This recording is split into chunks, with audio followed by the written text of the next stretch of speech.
Welcome to the Before Midnight podcast coming to you from Frankfort, Kentucky. In this podcast, we explore the world of age group triathletes. We'll be looking at the real world challenges of being an amateur multi-sport athlete. I'm your host, Linda Word, along with my co-host, Brian Schenkenfelder. It's so nice to see you, like within 2 years. Yeah, yeah.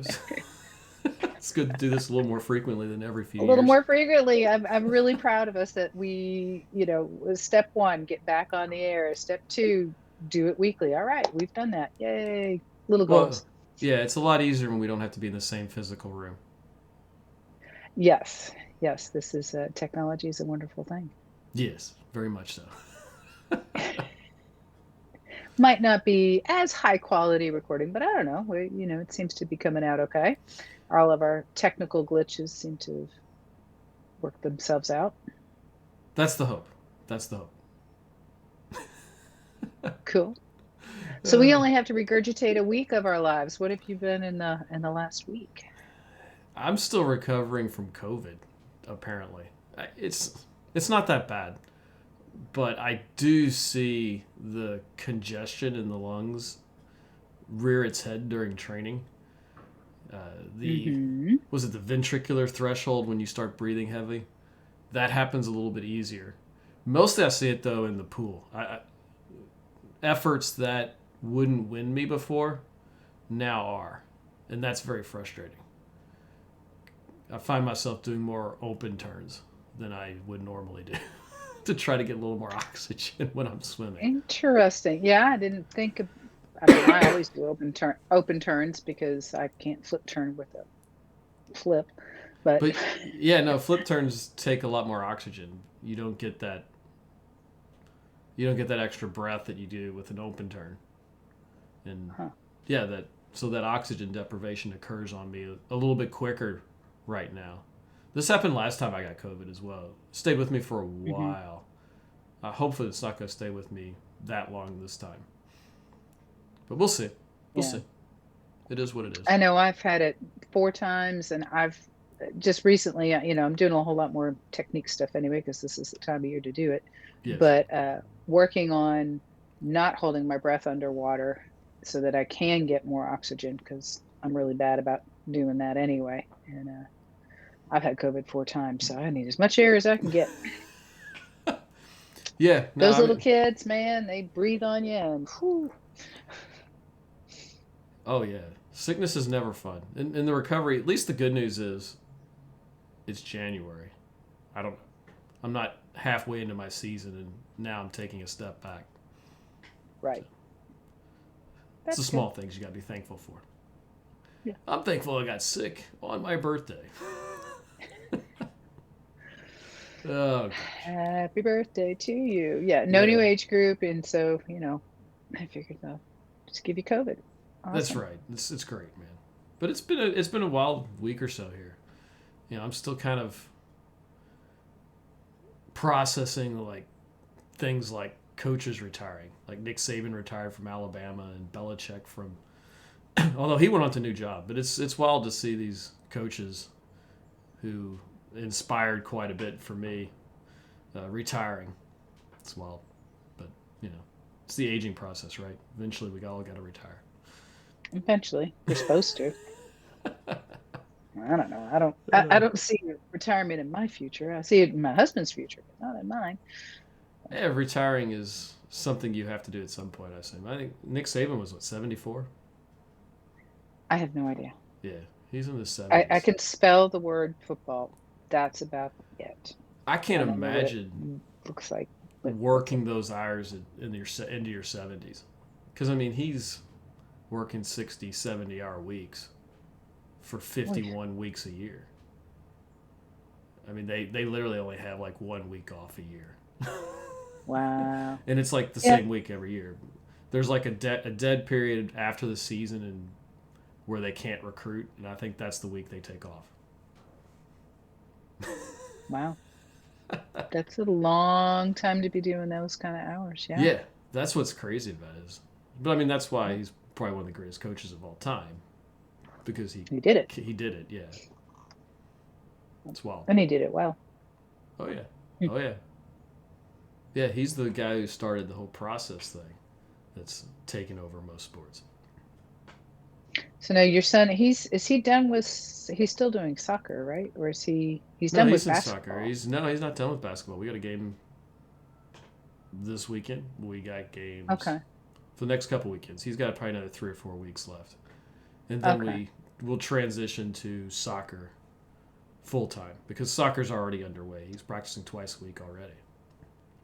Okay. I knew he was still practicing, but I thought your wife had invited me to his basketball game last weekend and I couldn't go. And I thought it was the last one, but I think it was just the last one in that Frankfurt location. I think it's their last home game. Yeah, they we go to Okay. Lexington for the rest of the games. Okay. That's why then. Okay. Yeah, no, yeah, it's. I think he's getting tired from all the sports because he goes pretty much full time now. We had practice 4 nights a week between soccer and basketball, and then games on weekend. And then he wants to go hang out with his friends. They want to have their big sleepovers, and uh, he doesn't really get Don't they much spend rest on enough weekends. time together? Well, no, that's the You would figure problem they is they would need a don't break. because most of his friends now go to different schools. They go to the public school system Oh, and not Capital. gotcha. Yeah. Okay. So they have their big sleepovers on the weekend. Now all of a sudden, they don't get enough sleep on the weekend. They're going full speed all weekend. There's not a lot of recovery time for them. And he's still fairly young, Luckily, so it still wears I him was out a gonna little say, bit. luckily they're kids and can kind of get away with that and not, suffer the effects like we would. Oh yeah, we'd be dead, but I don't know. I mean, I still train quite a bit myself. I mean, I'm training 6 days a week and the one day off. It's just it's different for them because they're not used to it. He's not used to Right. putting in that type of effort and time. He's had a Well, little bit of a downtime. the other thing about kids too, I mean, half of their calories and everything is working on growing. I mean, your child is going to be taller than his mother probably within the next few months, if not already. No, he's not taller. He's still about an inch or so shorter. He's got a little ways to go. Yeah, but that can happen very quickly at his age. So True, true. it's interesting how, that kids can still run on empty and still grow. Good Lord. But I mean, like I didn't have huge growth spurts as a kid. I kind of just grew in a fairly uniform rate because I was always Okay. like just slightly above average height, and I stayed that way through high school. You know, I was never the short one. I was never the tall one. I was always right there in the middle of the bell curve, or slightly above. Because I mean, I was a forward in basketball, so I wasn't short, but I wasn't a center either. Yeah. Yeah, you're right in the middle. Yeah, I guess I think about my daughters, and I have one daughter that's 5'11", and I mean, she just grew and grew and grew and grew, and it was like, geez, every week I was having to get her, buy her new clothes. Every 6 months we had to get her new glasses because her eyes would change, and we'd look and she'd be squinting again, and we're like, oh my gosh, we got to go to the eye doctor again, and yeah, yeah. I mean, well, growth rates are going to be different. Everybody. I mean, you'll see some kids just yeah, shoot up overnight. That just wasn't me growing up. Alex could be different. Who knows? He might have these huge spurts. yeah. But I pretty much kind of just stayed where I was in relation with everybody else throughout grade school and high school, I for don't whatever remember. it's worth. I just ran around. Excuse me. Well, I played sports, Oh, so there was a little bit of, you knew when people were, especially when you play basketball, there's kids taller than you and shorter than you when you play basketball because oh, yeah, height is that's all important in basketball. I danced and I rode horses. And so, I mean, riding horses, it was like, whoa, my strips are too short again, leg length. When I taught riding, it was very apparent with the kids. I'm like, cheapers, I haven't seen you for a week and I got to knock this down another notch. So, okay, how are you giving me your cough? Through the computer. It's a skill. And this week we've got the plague running through childcare again, but that's okay. Yeah. It's not COVID. We've got stomach bug, so small kids, and I'm trying to stay healthy, eat healthy. My strength coach has now told me that I've been too wimpy, and it's time to knock it up a notch. And she's taken a lot of joy out of my life because she keeps track of my diet. She can see everything I log on my Fitness Pal. She's like, okay, it's time to get rid of sugar and cheese and bacon. And I'm like, what? At some point, You've I'm just like, taken everything away. why? Why? It doesn't Well, matter. this is a temporary thing. I mean, Oh. I'm doing a 12-week program with her, and I'm now about to start week 4. Okay, so it's time to, if I want the results that I want to get, then I'm going to have to make some sacrifices, and that's what I signed up for. So, but it's not a forever thing. So I'll just have to. Those things are not. I do ingest way too much sugar, and I know it. And I have for years, and it's long-term effects are probably not real good. So Yeah, I this don't. is all. I know you don't subscribe to that. You live on donuts and Twinkies. I've been at I your house. I rarely eat know. donuts and I rarely eat Twinkies. Now, the problem is if donuts are there, I will eat them. That's the big I'm problem. sitting there going, you lie like a rug. The only time I have donuts is my wife buys them and brings them into the house, and then if they're there, I will eat them. That's my problem. I don't like actively Yeah. go out and seek donuts. You don't actively go to the grocery store. That is true. So, I do go occasionally, but yeah, not often. hmm. I'm friends with your wife, if you haven't noticed. No, anyway. Oh, I know. So my husband shops, and so now I'm gonna have to I'm gonna have to shop for myself and avoid everything that he brings home. Ah, well, I mean that's the challenge is Yes. moderation. I'm more of a moderation person. If you can do it in moderation, that's the best because that's Yeah. I mean, maintainable long term.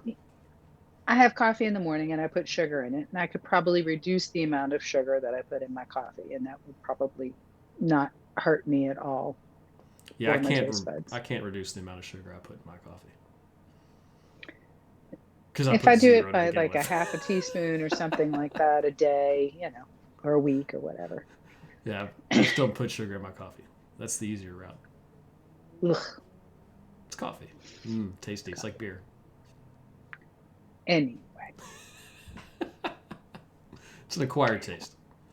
All right. Well, on to other subjects for our podcast. So you, in the last year, we talked about this last week, you wrote a book. Yes, I So, finally and it was published my called, book. wrote it and published it, and it's called Rethinking Triathlon. It's available on Amazon. It's available on a Kindle, and you can get paperback, right? Can we Yes, get Kindle and paperback now? paperback. Okay. Yeah, Okay. yeah. I have a Cool. couple of copies around the house. Okay. So it is available on the paperback now, right? Yes. If somebody doesn't have a Kindle, sweet. So how long, number one, what inspired you to write a book about triathlon? We'll start with that question. Most of it was just about capturing the knowledge that I've gained with coaching amateur athletes over the last 10, 13 years, however long I've been doing it. Uh, the goal was a focus on the age groups because what I found is when you start going to like triathlon magazine and you start reading out there, most of the stuff that's on there is for either absolute beginners or elite athletes. And a lot of those ideas and concepts that are pushed really don't do anything for your average middle of the curve bell curve athletes. I mean, things like the one that always comes to my mind immediately is drafting. They spend, if you go to any topic on swimming in triathlons and open water, they always talk about drafting, and it's like, okay, if I'm a middle of the bell or lower athlete in swimming, if I'm drafting off the person in front of me, there's no guarantee I'm going straight. Because If you're an elite athlete and you're an elite swimmer and you're near the front of the pack, yeah, there's a great bit of advantage from drafting.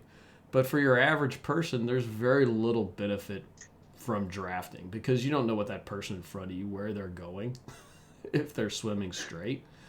You're better off trying to figure out yourself. But that's the type of thing that this book kind of tries to do is like, okay, this is the things that your average person should focus on when looking at triathlon. And I try to dump in basically everything I know into a book. And, the goal is if you kind of follow it, you're going to do well. That's kind of the goal, is doing well with the chaos of life that your average person actually deals with. I mean, most people aren't professional triathletes. Some people try to be professional triathletes and spend 20 hours a week on it, but most of us don't. Most of us have jobs. Most of us have kids. We talk about donuts and things like that just a minute ago. I mean, that's the reality of diet for the average person. Right. Most of us your aren't. spouse brings into the house. Most of us aren't measuring how much meat and how much vegetables and every day. It's just not. That's not sustainable for the average person. Right. Who has a job and has kids and everything else going on in life. And that's kind of the point of the book, was just, hey, there's some simple kind of concepts to follow and how you can kind of train yourself and do well. There might be some margins that you could do better in if you followed like some elite plan or something, but the differences would be marginal at best. Cool. How long did it take you to write this thing? To actually sit down and write it? It took a few months to actually write. I'm just wondering about the whole process of writing a book. A lot of people are like, oh, you should write that down. You'd be a great author. I mean, I hear that because I have such bizarre stories that I can never remember again. And my good Lord, how long would it take me to put that together? So I'm just curious. Well, the first part was kind of like, here, let me just brain dump everything I have about triathlon. And that was a big chunk of it. And then I started changing my ideas on how to think about triathlon. And that kind of changed up how I wanted to start the book. And then I kind of like, okay, so if we're going to talk about triathlon, how do we organize this data? And then that was kind of the second part of writing. Is like, okay, I've got all this information. How do I organize it in a way that makes sense? In a way that can flow in a book rather than just be random information, so to speak. And then you had to find an editor and all that stuff, correct? Or well, that's one of the reasons the book took forever to come out. Wasn't because I needed to keep writing stuff. It's that I needed an editor. I'm not a writer. That's one thing I learned in life. I'm not a writer. I can write okay. My writing is not terrible. At the same time, I'm not a grammar person. I was never a grammar person in school.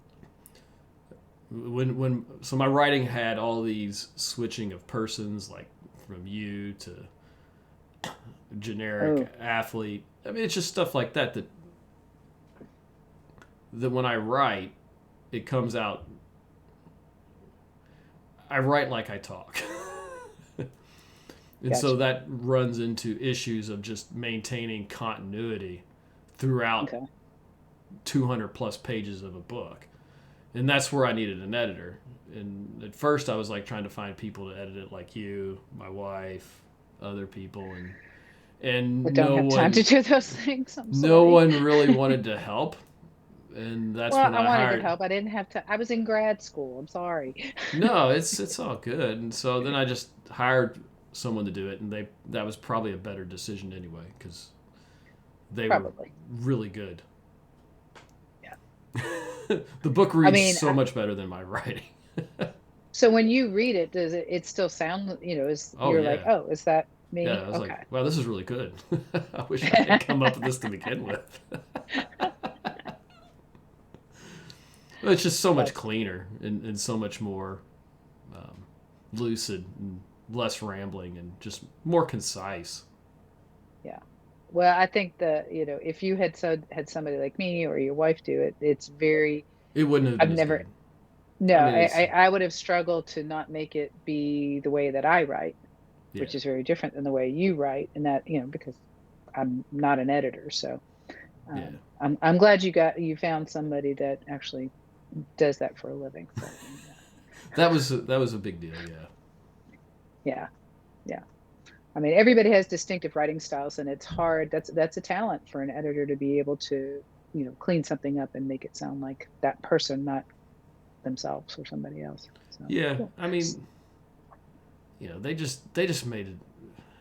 Like I said, they just added consistency to how it was written, and Hmm. some better grammar practices and some just restructuring a sentence can make a big difference. Yes. At Yeah. least from a written standpoint versus a spoken standpoint, because we speak differently than we read, Yes. or that's okay. So what kinds of I mean, obviously it's about triathlon, but how is the book sort of put together? It's really kind of broken into two parts. The first Okay. part's about kind of understanding what's important for ourselves when we get into the sport. So much of what we do is wrapped up in results of races, and I was looking at it from more of a I was talking about Saban earlier, his process to triathlon. I mean, Saban's an interesting guy. Is that when he started, he was more of the traditional coach of, yeah, rah rah rah, let's get the team fired up and let's go out and play. But then he was coaching at Michigan State in '98, and they were playing Ohio State. It was undefeated, number one ranked. They were terrible. They were like 4-5, and he was like, okay, we're gonna go into this game. We're not gonna focus on the outcome. We're gonna focus on one play at a time. I want you to give everything you have into that play. Don't worry about the time of the game. Don't worry about the down and distance. Nothing that's external. Just what you're focused on for that one play. And no matter the outcome of that play, we're going to go on to the next play. We're just going to forget about it. We're going to go on to that next play. We're just going to focus on that one play. Again, we don't really care about the game, how much time's left, the score, any of that. We're just going to focus on the Hmm. next play. And we're going to do it for 60 minutes. And then at the end of the day, we can live with those results because, we gave everything we could for the entire game. Well, it turns out they won that game, which is a huge Well, upset. Andy. And then he was like, "Oh, well, maybe this is pretty good." And so he started using that going forward. And then he went on to LSU and won a national championship. Brief stint in the NFL, came back and won 4 or 5 championships at Alabama.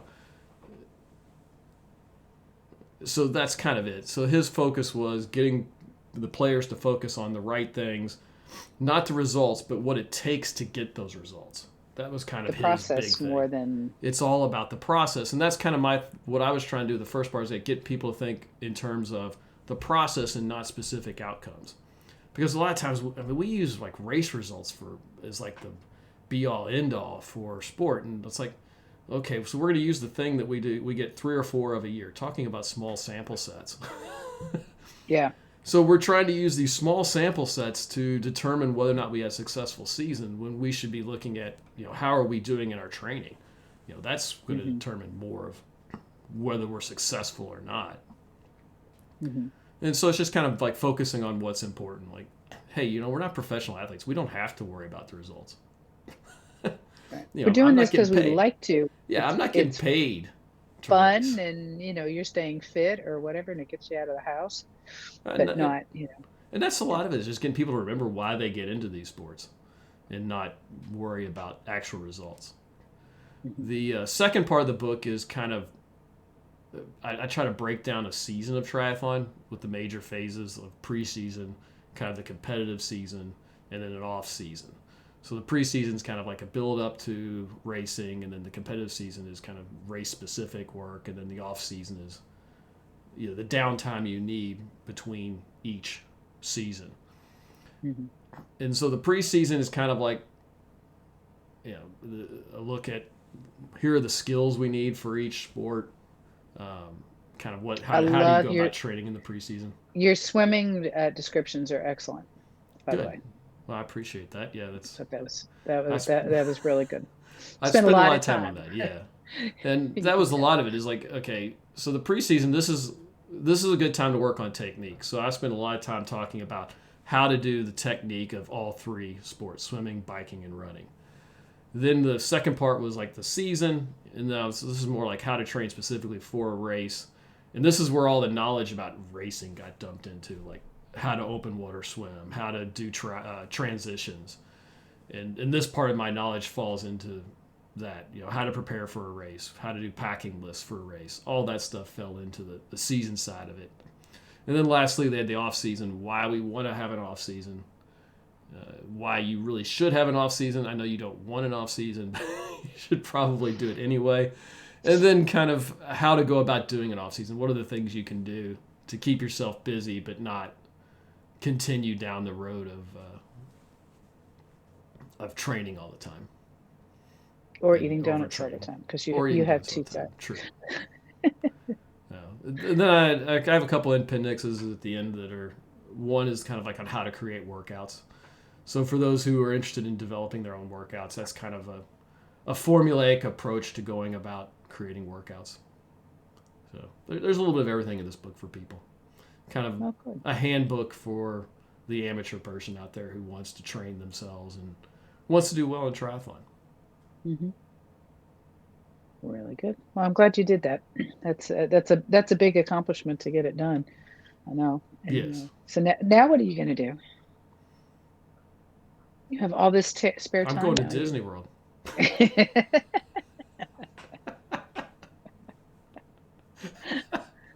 Have you ever brought your son to Disney? No, he has. That would be it'd be Oh, that's pointless right. for us to go to Disneyland. He's never had a desire to do that, has he? Well, he is not into princess stories, which unsurprisingly, he's a boy, and he doesn't really care for Star Wars, and that's pretty much Oh, everything at Disney. We would like to go to Universal. I think he'd probably do better at yeah. Universal. I don't like Universal's like Universal. Jurassic Park and Harry Potter and Yeah, stuff he would be more interested in as far as there you go. themes. But yeah, no. Just Now that I don't have less time, I don't know, yeah, more time. Yeah, more time for what? I've gotten into soccer now, so that takes up all my time. yeah. I'm waiting Coaching for this soccer. podcast to gradually shift more towards soccer, but No, it's which I not know going to go that way. nothing about. No, we're still sticking to I'll the keep pulling triathlon. you back. Well, I mean, yeah, no, I'm. This allows me to put down a lot of things into paper that people can go back and refer to. As we continue as we continue ourselves to get into the weeds of stuff. This gives you a chance to kind of go back and look at the big picture a little more. Yeah. Yep. Well, cool. Well, we'll look forward to book number 2, retirement. No. Book number 2. Yeah, I don't know what to do. Yeah, what do you do when you've dumped all that information in there? You try to learn new things. As you Yep. coach people for longer and add in new things. Probably some things could probably be rewritten. So there'd probably be like a second revision of the book would be the next Yep. one. A second A edition. second Yeah. edition Very where good. we Very good. change some things up and add some stuff and fix some things and stuff like that. But no, I mean it has most of the information, and now this podcast is more about diving into these topics in probably greater detail than the book covers. Yeah. Yeah. Well, very good. Well, we're real glad that you wrote it, and look for it on Amazon. Remember, it's Okay, Rethinking Triathlon by rethink. Brian Schenkenfelder. If you can spell Schenkenfelder, you can find the book, because That I is don't true. believe Yeah, there's anybody else that has that name that's on Amazon that I know of. and it's the only one with that title, the triathlon. So if you do Rethinking Yep. Triathlon, it should show up. Yep. Very good. Cool. What are you into for this next week coming up? You've got basketball this whole weekend, and then Basketball. Man, my life revolves around my son. Basketball and soccer. It's funny. I Um, now have a running dog, so my life revolves around a dog, which is interesting. So, yeah. No, I and mean, he is hating this rain. So I imagine it's not the best of weather to get outside here the last couple of weeks, but yeah, no, I mean, I've training's starting to pick up for me. Um, I'm trying to blow out this COVID junk so that I can train a little bit more effectively. But no, I mean, we're coming up on the preseason, so to speak, the base period, and that's kind of where I'm just kind of focused on is that, and you know, I'm also trying to do things like keep my desk clean, organizational things. Good. organizational things, keeping my bedroom a little bit cleaner. I've been taking pictures of it nightly and posting on Instagram so that I force me to try to do it for 90 days, keep my rooms clean. That's an interesting accountability there. Yeah, I mean that's the whole thing. Is like, what can you do for accountability? That's one of the things Yeah. I've been doing. Yeah. Well, hence, I mean, a lot of people were like, "You hired a strength coach. Why did you do that? You know all that stuff." I'm like, "Because I'm not going to do it if I tell myself. But if I know somebody else is looking at my logs and wanting to know what I've done, and I've got money invested too, I got skin in the game, I might as well, better do what she says." Yeah, So, you're more likely to follow through with it. I mean, that's right. always the challenge is trying to come up with holding yourself accountable. Yep. You know, And behaviorism is sort of um, well, the reinforcements, but you're also looking for preference. A lot of people do a preference assessment because some things don't matter to people and they matter a lot to somebody else. So figuring out what matters to you, what's going to motivate you. You putting things on Instagram is motivating because somebody might go, "What the heck?" well, it's not motivating. It's just if I have to do it every day, then it has to remain clean. So Yeah. it's if I got to post every day, I might as well do the work to see if I can Yeah. make that happen. I don't want the reprimands from my coach going, "How much sugar did you have today?" Yeah, that's always the challenge is trying to come up with ways to hold yourself accountable from a day to day. I mean, another thing you do is just have a spreadsheet, keep track of your own everything you want to track, right? That's what everybody does, right? Some people have time for that. Some people don't. Well, I mean, that's No, always there's yeah. for me. That's always been the challenge of accountability is how do you uh, quantify what you're trying to gain? Like weight loss is easy because it's a number that you can easily get. Right. But like keeping things clean, I mean, how do you quantify that? What do you go about doing it? So my way to quantify it was just take a picture of it every night. Now I can quantify. I can count 1 to 90 to see if I You did could it. do things like keep track of how many times do you lose your keys, or if what was the motivation to keep things clean in the first place? Because you were losing things, or you just it was disruptive to just have a mess, or things were growing in the dishes that were on your desk. I mean, Well, I what mean, was yeah. I mean, a lot of it's just if I'm going to have a goal, it's got to be measurable. Because if I can't measure it, right, then it really doesn't matter. And so a lot of times the challenge is just measuring. How do you measure in a way that it's sustainable? right. Like I said, We're weight's lucky probably when the it easiest comes because I could go and just step on a scale. That's easy. when it comes to sports, and that may be, I mean, we earlier, and you were talking about in the book of, we're so results driven because that's something you can see. Mm-hmm. And so try to find those other ways to measure your success or whatever, your improvement in a sport without looking at race results, but looking at how you're improving your training instead. Well, yeah, I mean, it has become a challenge. It's like cornering. It's like, okay, I've got a hill. There's a corner at the bottom of the hill. How fast can I go around that corner? And can I improve my speed going around that corner every time I go down? I mean, that's a way to measure my ability to bike handling. But I mean, that's the Hmm. thing you got to do is like, how can I measure this? And Hmm. that's And then, but being able to measure, it's the other thing. It's like, okay, well, I can measure it, but can I measure it? And is it easy to measure? Right. And something that I can actually track? Right. Because that, if it takes me 15 minutes to measure something, I'm probably not going to do it for very long. Yep. I All just different won't. aspects. Yeah. Yeah, I mean, you have to. It has to be habitual. It has to be easily to create into a habit. If not, it's very hard for me, at least for me, to do something. That's probably a topic for another podcast is I agree. motivation and measuring. Yep. All right, everybody. Thank you so much for listening to us this week. Brian, what is the key words here for finishing up? Hey, if you've enjoyed this video, give us 5 stars. That helps quite a bit. And if you want to hear more of these podcasts and it's the first time you come across us, go ahead and subscribe. We're posting weekly new content. If anybody has anything they want to hear us talk about, if you're able to comment, please do so. Yes. And we'd love to get some ideas. And yeah, if you have questions, let us know. We'll answer them online in one of our shows. All right. See y'all next week. Have a great day if you want to.